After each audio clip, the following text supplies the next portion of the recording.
Welcome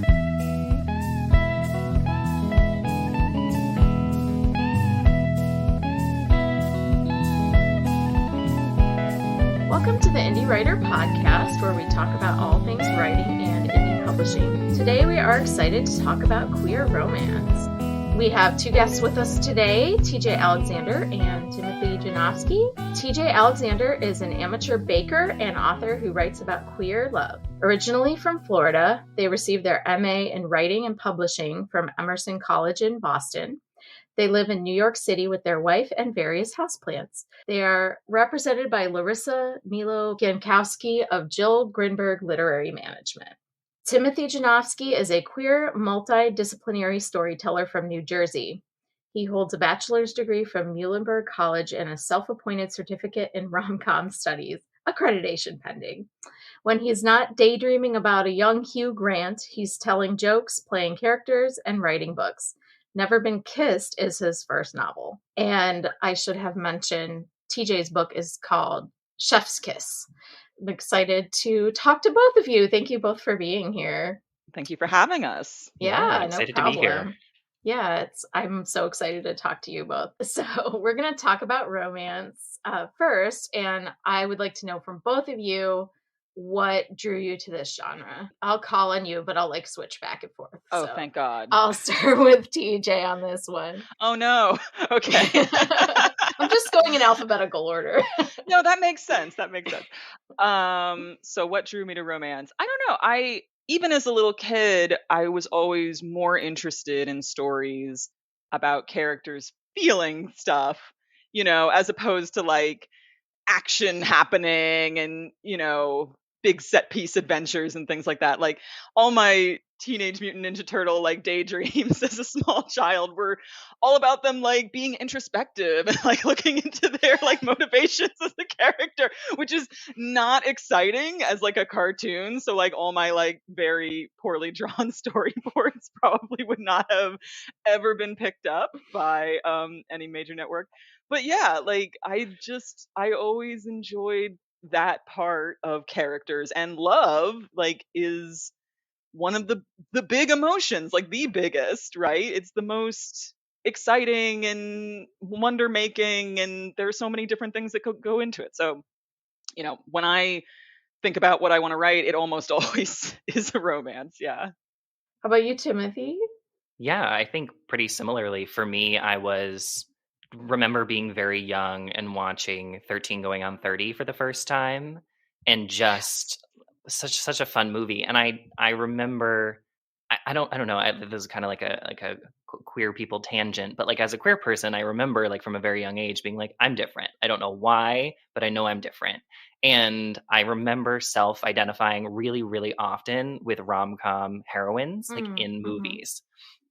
And I just became kind of obsessed with pithy banter and having a job in publishing and doing the city thing and going to a small town. These things just felt really magical to me in a way that, the same way, TJ, like you said, going on adventures didn't do it for me. Falling in love felt like the big adventure of my life. And so those were the stories I sought out. And then as I started to understand my own identity, I was wait, I don't see myself in these stories. Why is that? And then the more I interrogated that, the more I was oh, because I'm not. I haven't been written into these stories. And so I think for me, I was drawn to romance because I wanted to self-insert myself into this fun world of, shenanigans and flirting and making jokes. So I love that. I was going to say in your book, so I'm not queer, or I don't identify as queer, but I do identify as demisexual. So that's the first time I've ever seen that in a book. So I was really excited. I felt, I was wow, this is really where I'm at. So I appreciated that. Yeah, thank you. I'm so glad that resonated with you. Yeah, it was funny for me writing this book because I had pitched it to my editor, started writing out a synopsis and the character breakdowns, and I wrote the first 3 chapters not knowing that about Ren, and then I was oh wait, something here. I was oh, he's demi, and then I was oh, he's demi and he doesn't know. And that actually ended up then being able to thread it through the story, which was Yeah. a cool writerly thing that happened. It makes a lot of sense based on the setup, Yeah. which yeah, if you want to tell our readers, I know both of you should tell our readers about what your book is about. So Yeah. So Never Been Kissed tells the story of Ren Roland. He's never been kissed, never been in love, but he wants a movie perfect ending more than anything. And on the night of his 22nd birthday, he gets very drunk and very nostalgic, and he sends some ill advised emails to all the boys he crushed on before he came out of the closet. And when he wakes up in the morning, he has a response from his like number one high school crush, Derek Haverford. And through that interaction, he finds out that they're going to be working together at their hometown vintage drive-in movie theater. And Ren takes that as the first, like, oh no, this is going to be terrible. And then as the summer goes on and a special project draws them together, he thinks that this might be the right moment for his perfect kiss before the credits. And that's the gist of it. oh, and I love that. Like, I won't spoil it for anyone, but there are just some really good moments in the film and the build up to that kiss. So, Oh, thank you. yeah. So, yeah, TJ, why don't you tell us about your book too? Sure. So Chef's Kiss is the story of Simone, a kind of uptight pastry chef who works at an old school, like gourmet cookbook publisher in New York City. And it's her dream job. It's what she's always wanted to do. And then suddenly her bosses decide that the company needs to be brought into the 21st century and they're going to pivot to video and do all this social media stuff that she is like not only like uninterested in, she's like really bad at it. It's not at all, one of her talents, and she's used to being completely perfect in every way. So while she's struggling with this, her new kitchen manager, Ray, who turns out to be non-binary, accidentally goes viral with some homebrewing videos that they were putting together like just for fun or a joke, and the company obviously wants to capitalize on this unexpected popularity and is forcing them to work together on a special project. Forcing characters to work together on special projects is like, is it the realist way to get opposites in the same room? I think so. So Ray and Simone are drawn together to do this special project, and they obviously start getting closer and closer and closer. Mhm. You know. Yeah, and Simone doesn't really like Ray at the beginning, which I thought was so odd because I loved Ray, like, from the minute they walked onto the page. I was like, Yeah. "Why don't you like them?" It's a definite enemies to lovers character arc, and I mean, in Simone's defense, Ray shows up at the worst time and is amazingly like easily handling all these things that she is supposed to be doing. And so, for someone like that, someone who's like used to always getting it right on the first try, I can see why you might be frustrated with some weirdo who just walks on and is like immediately perfect at something without even Yeah, trying. yeah. Not that I'm projecting, but Or just kinda like, "Here I am," and not even realizing that they are good at what they do. Not even that, like, they know they're good at what they do, but, like, being like, "I'm here," and not worrying about being perfect. right. So, And that's like that's ironically the way that like stuff that goes big on the internet works, right? Like, you can work on a tweet or a meme for hours and hours and then post it and it's like crickets. And then the silliest thing that you've ever put up on your Twitter gets like thousands of likes. It's like such a crapshoot. And it really yeah, yeah. Yeah, Simone, like, when she does her first video, it's, like, the perfect, like, hands and making the thing, and it's, like, 3 minutes long, and then it's, like, she's checking the number of people who look at it. It's like, "I have 6 views, and half one of of them them's your are my mom. mom." Yeah. Yeah. I mean, who hasn't been there like refreshing the page, Yeah. hoping to see the number go up? Yeah. Yeah, yeah. So I guess that's a good segue into our next question. So, do you start with the characters or the plot first? So, I'll start with Timothy on that one. I think every project is different.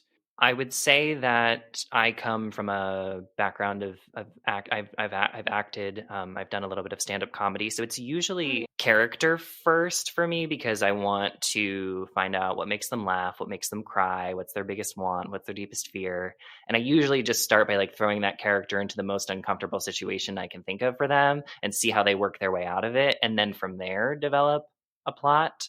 And then also trying to find a foil to that, like two characters that are going to help each other grow by the end of the book so that this love story has kind of an outward effect on their lives and their goals and their dreams and things like that. But I will also say that I think I wrote Never Been Kissed character first. I wrote You're a Mean One, Matthew Prince, which is my Christmas rom-com character first. But I'm working on another project now, and it was very much plot first. It was very much like, I know that I have this idea for a really high concept rom-com. How do I now develop characters that will inhabit this world and still feel authentic and genuine and honest and all the things we strive for as writers to make sure that our readers glom onto our characters. Cool. How about you, TJ? Yeah, I mean, I think, like Timothy said, I think it totally depends on the project. Like for Chef's Kiss, for me, the main like hook of the idea came first. It was, what if these two people who aren't getting along at first are forced to work together in a test kitchen? Like that's what I wanted to write. And then from there, it was sort of developed and got fleshed out, because then I could, think like, okay, well, I need to know how they would react in this situation. So you need to know what kind of person they are.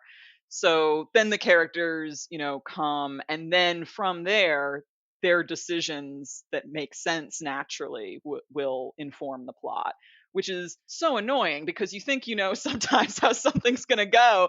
And then you get to the part where you think like, well, A is going to happen. And then you're like, no, Ray's gonna make B happen, actually. Like, I guess we're doing B. So yeah, that's how it worked out in this book. But like Timothy said, like it's gonna be different for every book I write, I'm sure. The one that I'm writing right now, book 2, is definitely characters first. And then like I had to kind of construct a plot around them. Yeah, I usually go for plot first, but I totally resonate with that. I have the outline totally written, and then the characters will just be like, no. And it's so odd, isn't it? Like, it just feels strange because it's like these people you made up in your head and they do their own things. Like, it's just weird. Yeah. So I wonder too, sometimes, TJ, I don't know if you both can relate, but sometimes finding voice is always really hard too. I always factor that in. It's like character, plot, and voice, because finding the character's unique manner of speaking, and then also if you're writing, I usually write from the first person point of view, and so making sure that this character sounds distinct in a way that we're like living in their brain for 200-300 pages, like I think that's another factor that I always have to keep in mind when I'm writing, because I want it to feel like a friend. I always want it to feel like a friend.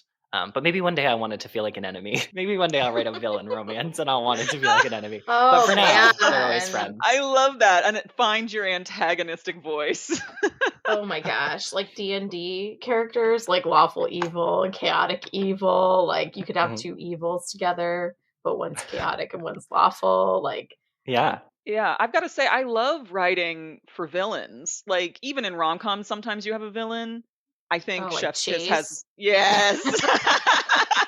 Yes, there is a villainous figure in Chef's Kiss named Chase who is like, everyone's met this guy. He's just the worst. You know him. Like, you've met him. You've had to listen to him talk in meetings. And it's like, that to me is very fun to write because it's, I don't know, it's very relatable, I think. Yeah, it's like you want them to get their comeuppance. And I'm not going to spoil it, but I think writing an antagonist too from as the protagonist, like the antagonist as protagonist. I think it's so funny that, it just happened that my two, so I'm like double debuting kind of this year, but Never Been Kissed has like this almost naive, very sensitive, very internal protagonist. But in You're a Mean One, Matthew Prince, I mean, like from page 1, you're like, this guy's a dick. Like he is pretentious. He is spoiled. Like he waltzes in here in his Gucci boots. Like I'm here now. Like, and obviously the point of the title in the Grinch and everything too, we learn like, oh, he's sensitive, he has things going on underneath the surface. And I remember working with my editor, and she was saying to me, she was like, these books couldn't thematically and structurally very similar, but like these characters couldn't be more different. And I was like, oh, I just don't want people to hate him. She's like, oh no, like we're like, oh yeah, he's a dick, but we're like, oh baby, no. Oh baby, there's a lot underneath the surface there that we got to excavate before we get to the end of this. That is awesome. That Yeah. that sounds really good. And yeah, exactly. You've got a villain has got to have some kind of flaw. And well, obviously they have a lot of flaws, but like they have to have some kind of like something under the surface that makes them relatable. And not to get like too deep in the weeds in armchair therapy or anything, but part of queer culture, I think, growing up, perhaps, Timothy, in the era that we did, like all villains were queer coded. Like I was in love with every villain in every Disney film. I was just like, that's the coolest person I've ever seen. Like they're doing what they want to do. Like, isn't that what we're all striving for when you come down to it? So like, yeah, I'm so looking forward to that book of yours because I love a Gucci boot villain. I just do. Yeah, nice. You don't see Derek as a villain though. Like he's kind of a little bit like he ghosts Ren. Like I kind of like resented him a little bit for that. But, I don't really see him as like a straight up, bad guy. No, definitely not. And I think with Never Been Kissed, and not to spoil the book or anything, but there is the kind of external villain of that story is like what's going to be taken away from them. Right. And with Derek, especially the character arc that I gave him, when Ren comes to understand the motivations behind the ghosting and why he kind of stood him up back at the beginning of college, I think things slot into place when Ren realizes like, oh, this is my journey of self-discovery, and he was quietly on a journey of self-discovery that I just wasn't privy to at the time. And I think that kind of unlocked a little part of their relationship for me. So yeah, I definitely don't see him as a villain at all, really. That's interesting. So one thing I've noticed in my reading of romances is that, there's that whole like trope of, the characters get together maybe at like 30% or the midpoint, like they start a relationship. And then there's something that gets them to have a conflict close to like 70%. And then they get back together and everyone's happy. But I noticed in both of your books that you both played with that structure a little bit. And I really like that a lot. I mean, obviously some of that was in there, but I think they both had conflict earlier on. Usually it's like, we're enemies and now we're lovers and then we're enemies again. Like there was a lot of like internal struggle for both of them. So I wondered about that. How do you structure your romances and do you change it, based on the story? Well, I mean, I hate to say this because I mean, your very kind words made it sound like I am a genius who knows what they're doing. But I mean, I really don't go into writing a draft with a certain structure in mind, really. I mean, there are certain romance beats that I want to hit, certain set pieces that I feel are necessary just for the genre. Like, I love a divorce arc. There's got to be some conflict in there at some point. I love the kind of midpoint, like, ooh, we're getting closer. What is this feeling? Kind of like that is, mwah, that's what you want. But like for Chef's Kiss, I went into it knowing that it was going to have to be a slow burn just for plot reasons. Like there was no way that these characters could get together at 25%, at 50%, halfway through the story.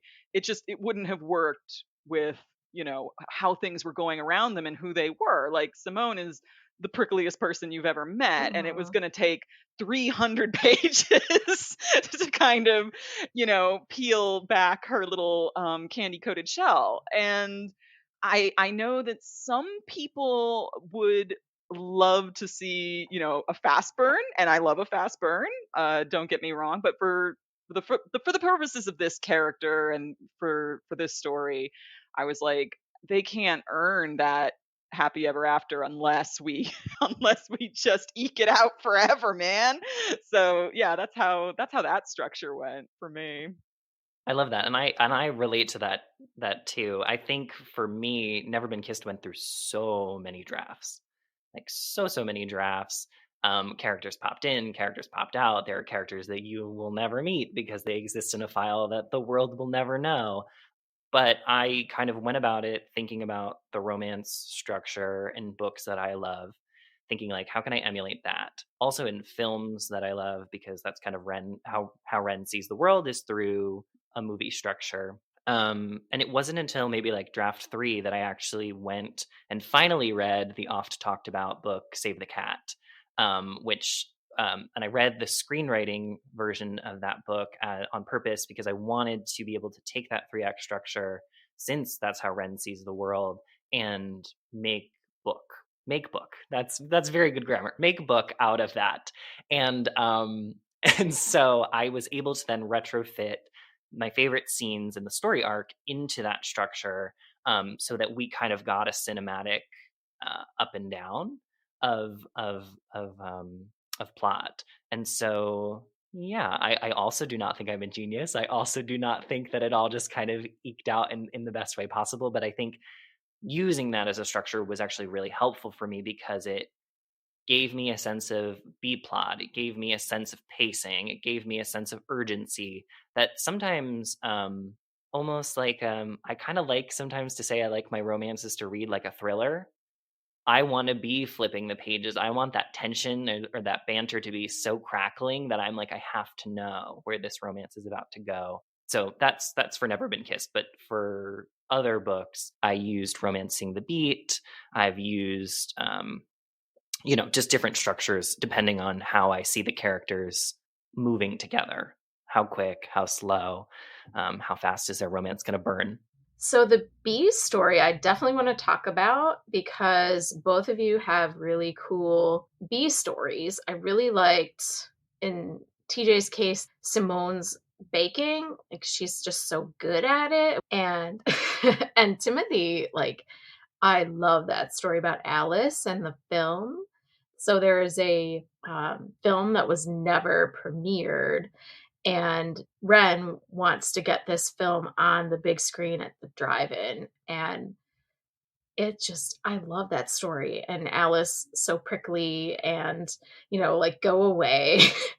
And she turns out to be like one of the best characters. So, Timothy, why don't I ask you first about your B story development? Yeah.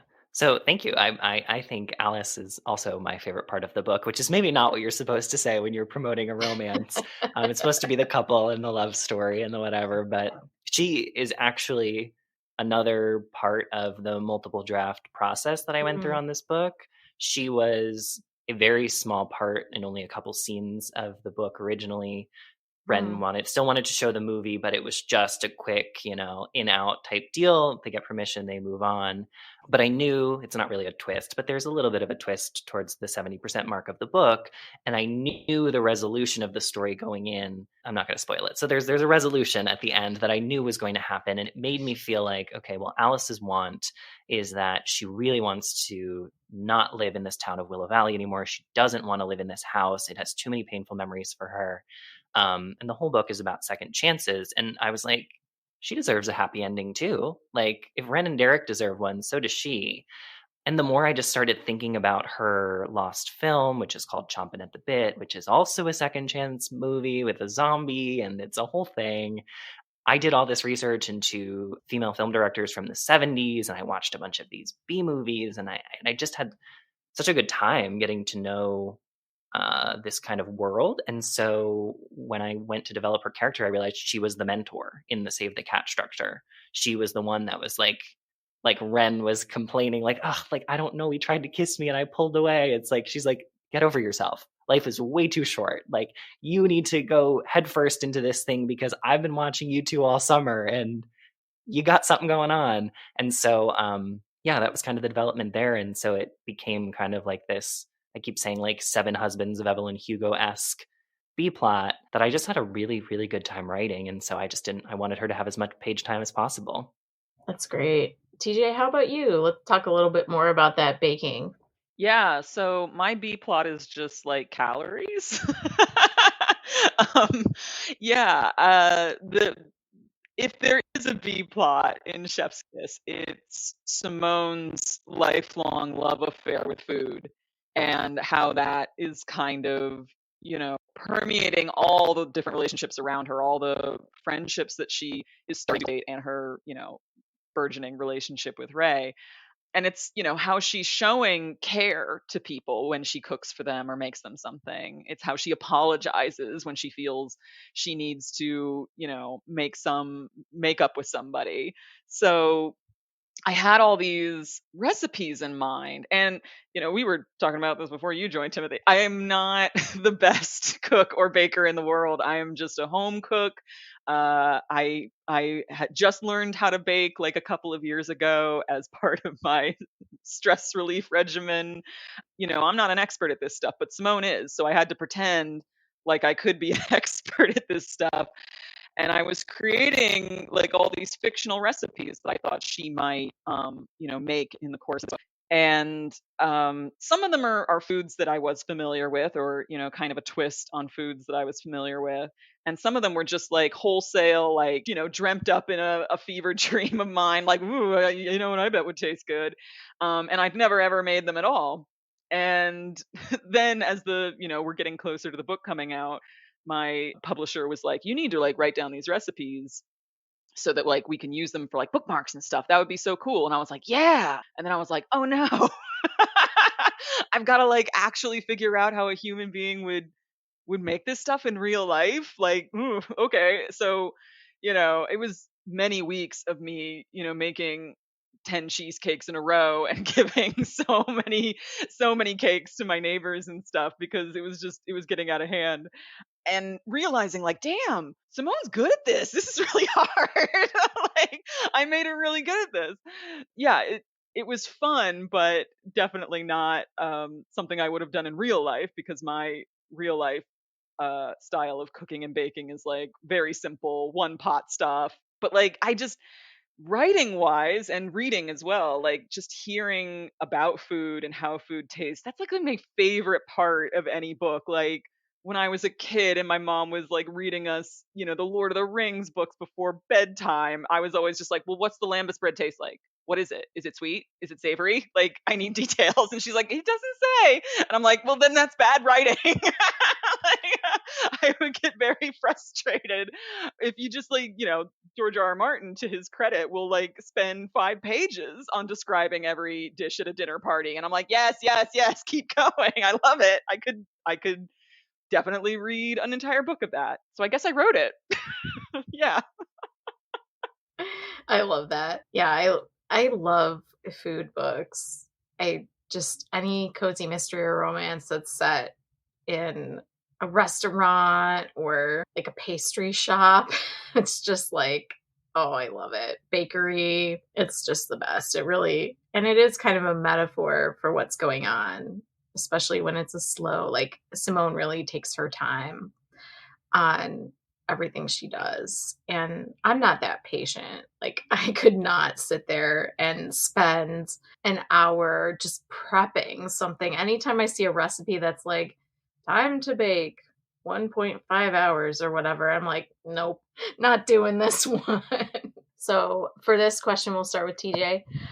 I want to ask, what's the hardest thing about writing romance? Probably the hardest thing about writing romance is similar to like the hardest thing in writing anything. It's just, how do you make a story feel new and exciting when so many of these stories, or, versions of these stories, are really old? Like stories about two people falling in love are probably some of the oldest stories in the world, I think. Like maybe murder mysteries are older.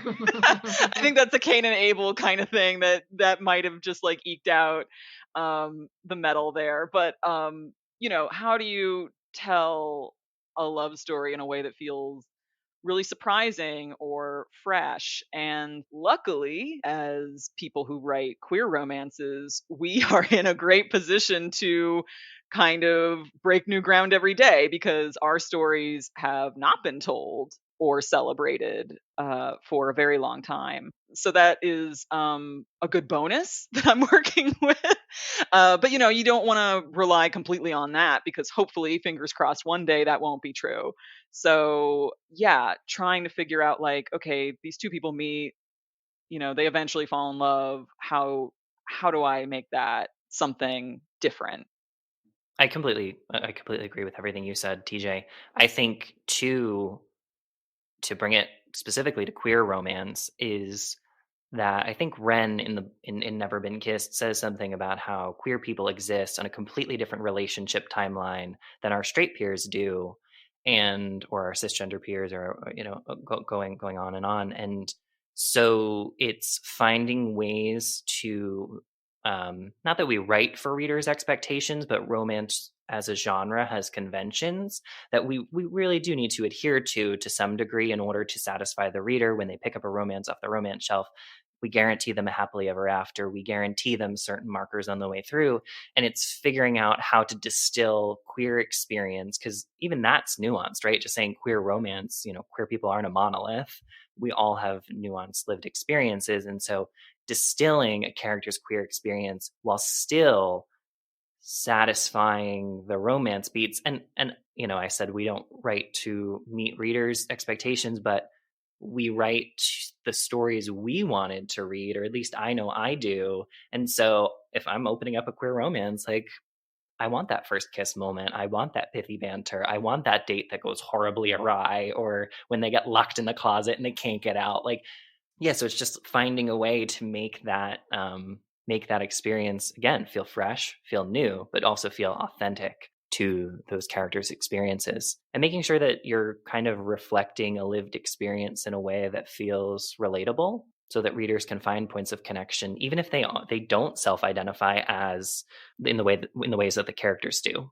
I would love to just, off of that excellent and well thought out point, add my weird little 2 cents of like, so many very kind people who've read advanced copies of Chef's Kiss have gotten in touch to say like, I'm, although I'm not queer, or although I'm not trans, non-binary, like, this was a character or a story that I found super relatable and helpful, and that is some of the greatest praise, right? Because you're writing, hopefully for not just your own point of view, but like the point of view of, the reader who might not have had your lived experience, and hoping that there is some common ground there. And of course there is. Of course there is. We all want to be loved and to see love happening. So like, all I meant is, Timothy, you're absolutely right. We're coming from the exact same place. Yeah, we're on the same page. At least in my case, I mostly write mystery, although I do dabble in like romance and science fiction because that's what I like.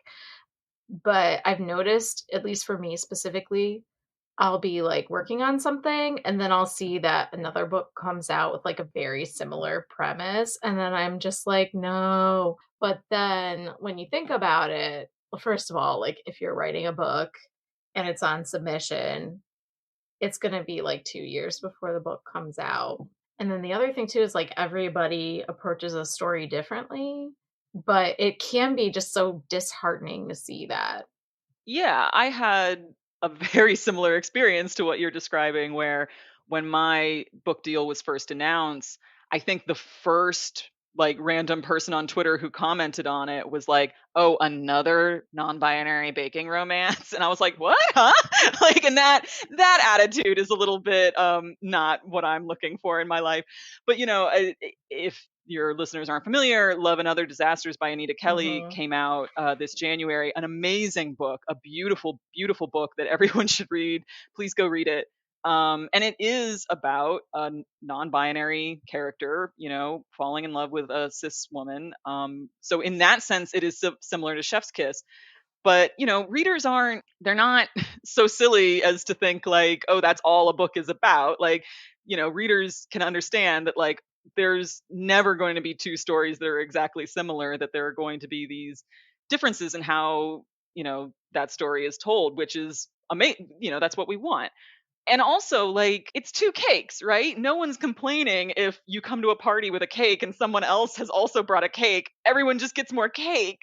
Everyone wins. Like, that's like, I want to read more books about non-binary people baking cakes. Of course, that's why I wrote a book about it. So why would I, why would I be, of course I was nervous that, people would see Anita's book next to my book and think like, oh, the same old, same old. But like, I think that is a very small, I think, proportion of reactions. I think most people will react the way I did, which is like, oh my God, cool. Like, yeah, that's just my take on that. I did, I read that one also, and I totally agree. Like, that one is set in a competition, Chef Wars or Iron Yeah. Chef or Yeah, like Chopped or something like that. Yeah. So that was really different. And then also the non-binary character never comes out. They're just non-binary, from the beginning. And, that's your choice as to how you want to represent that. Do you want character to come out, or, is the story just about the characters, how they are? And I appreciate any story like that. So yeah, any version of the non-binary experience, in my opinion, obviously I'm biased, but like we have had so few examples of it, especially in the rom-com genre, that like I am welcoming all examples of it. I think that, there is no wrong way to tell that story. I just want more of it, please, for me personally. yeah. And I don't want to go like, some of my best friends are trans, but No, please, we love it. I have a friend, and a coworker whose spouse transitioned a few years ago, and he's cis, male, and he said to me, there aren't a lot of books about our stories. And he's not really a romance reader, like he's more of an SF. But when I recommended both of your books, Anita's and yours, he was like, I want to check these out. So, him wanting to reflect on his spouse's experiences and just see themselves in a story, just like you were saying earlier. So I thought that was cool. That's lovely. Thank you. Yeah. Okay, so I want to talk a little bit about craft. I always ask our authors about craft. We've touched on it a little bit, Save the Cat and stuff. But what advice would you give a new writer in this genre specifically? And if there's other books you want to recommend, or even like similar stories to yours that people would want to read, maybe as a model or as a next book to read after they read yours? Yeah. So as far as advice, I always I went to I was lucky enough to participate in the Lehigh Valley Book Festival Okay, a couple cool. weekends ago, and one of the authors there, I can't attribute that. I saw so many authors there that I can't attribute it to one person in particular, but they mentioned that your voice is your number one selling point. What you're always selling, no matter what you write, whether it's a murder mystery, whether it's a romance, whether it's a sci-fi fantasy novel, is your voice. And because that's the thing that makes you uniquely you as a writer. And I think, and I know that's kind of a nebulous piece of advice, but saying like always trust your voice, your lived experience, your interests and ideas about the world are what make you interesting as a writer. And I think somebody asked me recently, like, oh, like there's social media posts, there's emails, there's movies, there's theater references in Never Been Kissed. Like, that's so ambitious. How did you put that all together? I was like, that's just how I see the world. I wake up, I scroll Instagram at night. Before I go to bed, I watch a movie. Like, those is just the way I experience the world. And so making sure that you are being honest to who you are and telling the stories you want to tell, I don't think you can ever go wrong doing that. I'm also a big proponent for listening to audiobooks as a I way love to learn about audiobooks. craft. Yeah, I was recently diagnosed with ADHD. And so I have noticed, especially during the pandemic, it's been really hard for me to open a book and sit down, especially if it's an ebook, and focus. But audiobooks are a really nice way for me to be multitasking and still kind of gathering story, if you will. I always kind of think of being a writer as being like a hunter-gatherer. You're like foraging for words and sentence structure and whatever. And I think audiobooks are an excellent way to get character voices up in your mind so that when you're creating your own characters, you can take them from up here and put them on the page. So those are my two biggest pieces of advice. But I would say if you wanted to read something similar to Never Been Kissed, I will always, always, always recommend The Charm Offensive by Alison Cochrane. Okay. I haven't read that one yet. It's excellent. Allison and I are good friends. Allison's The Charm Offensive is also with Atria, which TJ's Chef's Kiss is with. And The Charm Offensive also has demisexual representation in the book. Good. Really big part of the story. And it takes place on the set of a Bachelor-esque reality show. So if anyone liked Love and Other Disasters, like the game show element of that, you'll really like this book. And for me, it's those really frank discussions about queerness and demisexuality that come up really organically through this romance. It's a really high stakes, high pressure situation, but they have these really intimate conversations that I just think are beautiful. Yeah, I really wanted to read that book and I just didn't get to it. So maybe I'll see if I can get the audiobook of it, then get both of them together. I think it was nominated for an award or something too, the audiobook. Really? So yeah, it must be excellent. All right, that's going on my list. I would second this nomination. I think The Charm Offensive was like the most fun I had reading a book last year, 100%. Like nothing else even came close. It was so good. So good. I'm adding that. I'm writing that down right now. Yeah, I had it. I had the advanced copy and I just did not. There's so many. I just don't have time for everything. But I love audiobooks too. I listen to them in my car, when I'm like laundry, when I'm cooking, when I'm doing dishes. So there's a lot of opportunities for that. Yeah. I miss audiobooks. I used to listen to them all the time when I had a commute. And now that I don't, I feel like, I don't have a dedicated space to because I'm the kind of person where if I'm trying to multitask while listening to an audiobook, I can't, it just doesn't penetrate. I just lose either track of what I'm supposed to be doing with my hands or what I'm listening to. So yeah, I miss that a lot. Yeah. So TJ, how about you? Do you have any advice or specific books to recommend? I mean, what worked for me was that when I started kind of thinking about writing Chef's Kiss, when I started, honing the idea, I read pretty widely in the genre. Like I picked up a bunch of rom-coms, I picked up a bunch of queer romances, especially. You already mentioned Something to Talk About. That was like on the top of my list because it was like a perfect example of a slow burn. And I was like, okay, I need to check this out. And it's a great book. Everyone should read it. And then I could just go through kind of like what was selling well, what was interesting to me personally, see what worked for me, what might not work.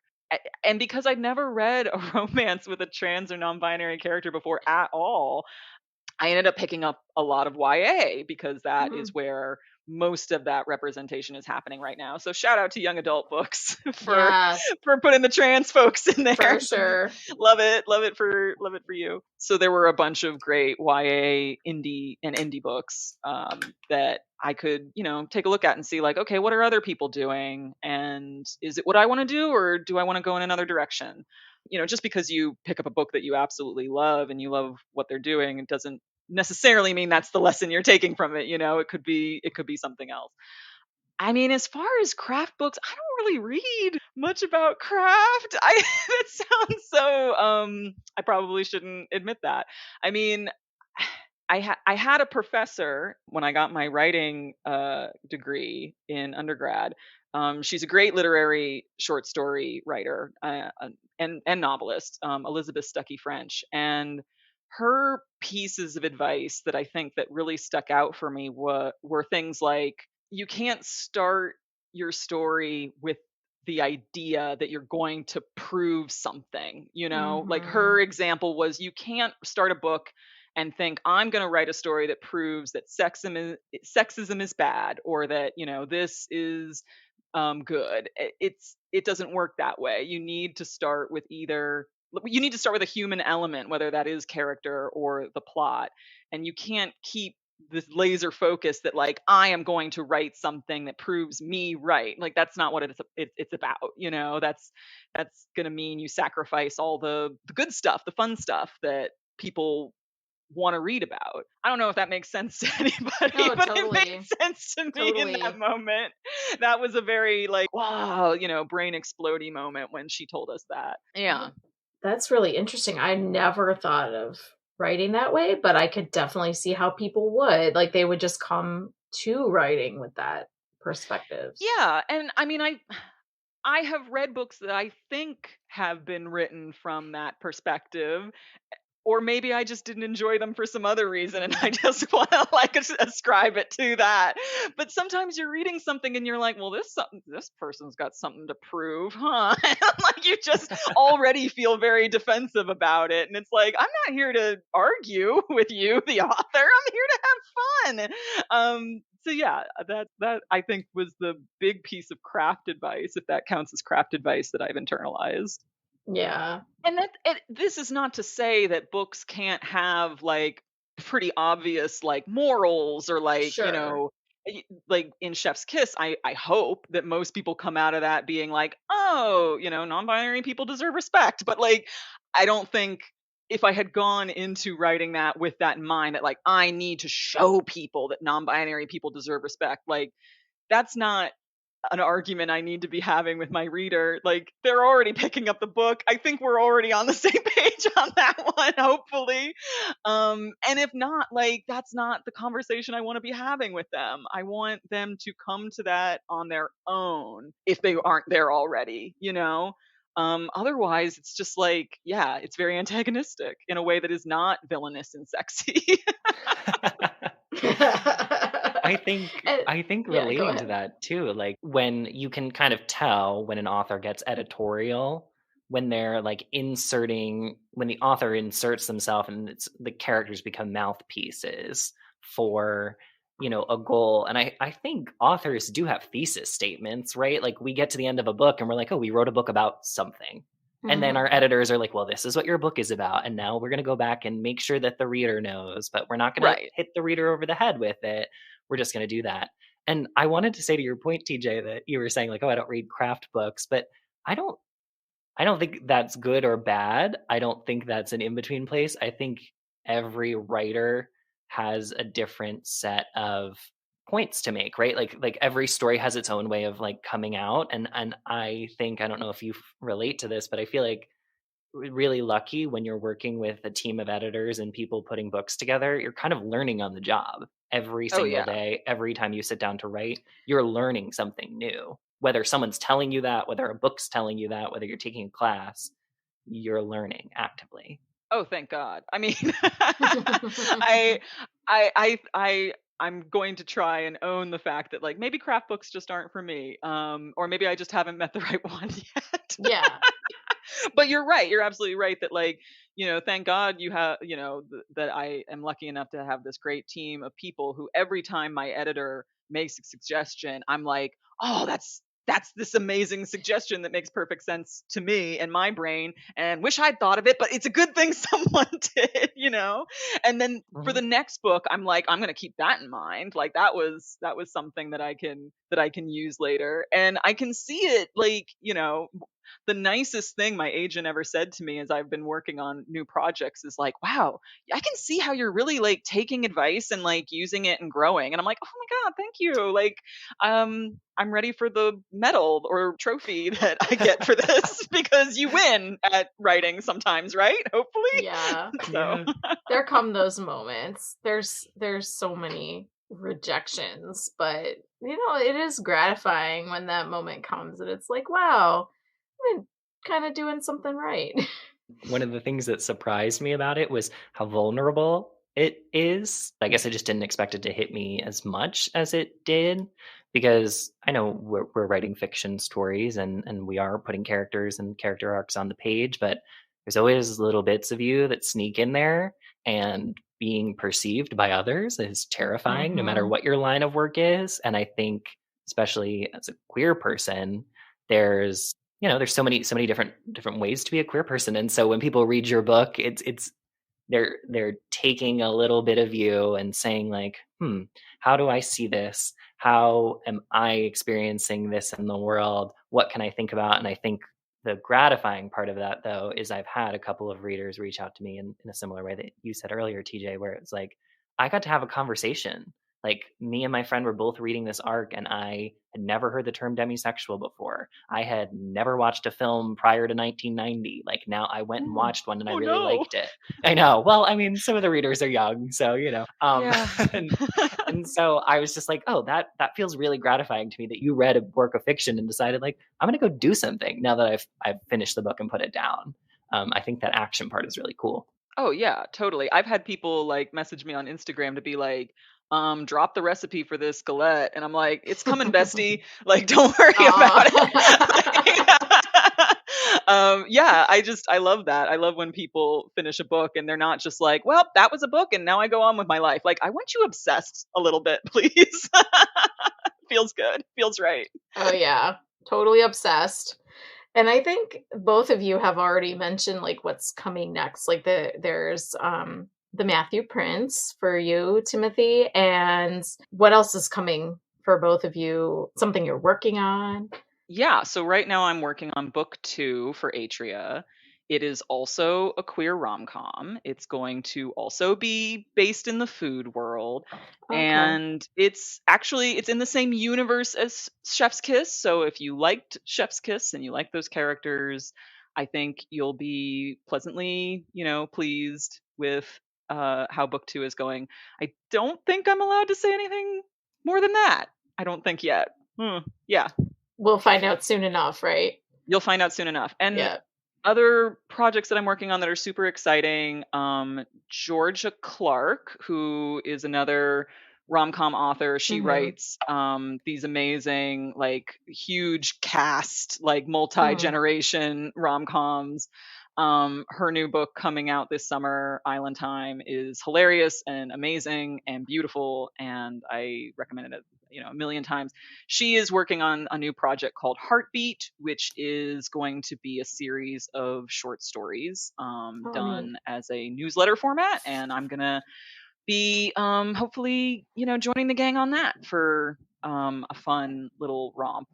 Really quick, like, short story. And what else? Other things that I don't think I'm allowed to talk about yet. That's because my agent would kill me. Yeah, I know that feeling. Yeah, but if anyone is interested in hearing the latest, I have a newsletter. You can find that. And if you are interested in more queer historical fiction, please tell everyone on the internet so that I can maybe give you some. That sounds cool. So Timothy, do you have anything else like in the works? You're probably not allowed to share either, but you're working on book 3. Yeah. So Your Mean One Matthew Prince is not like done.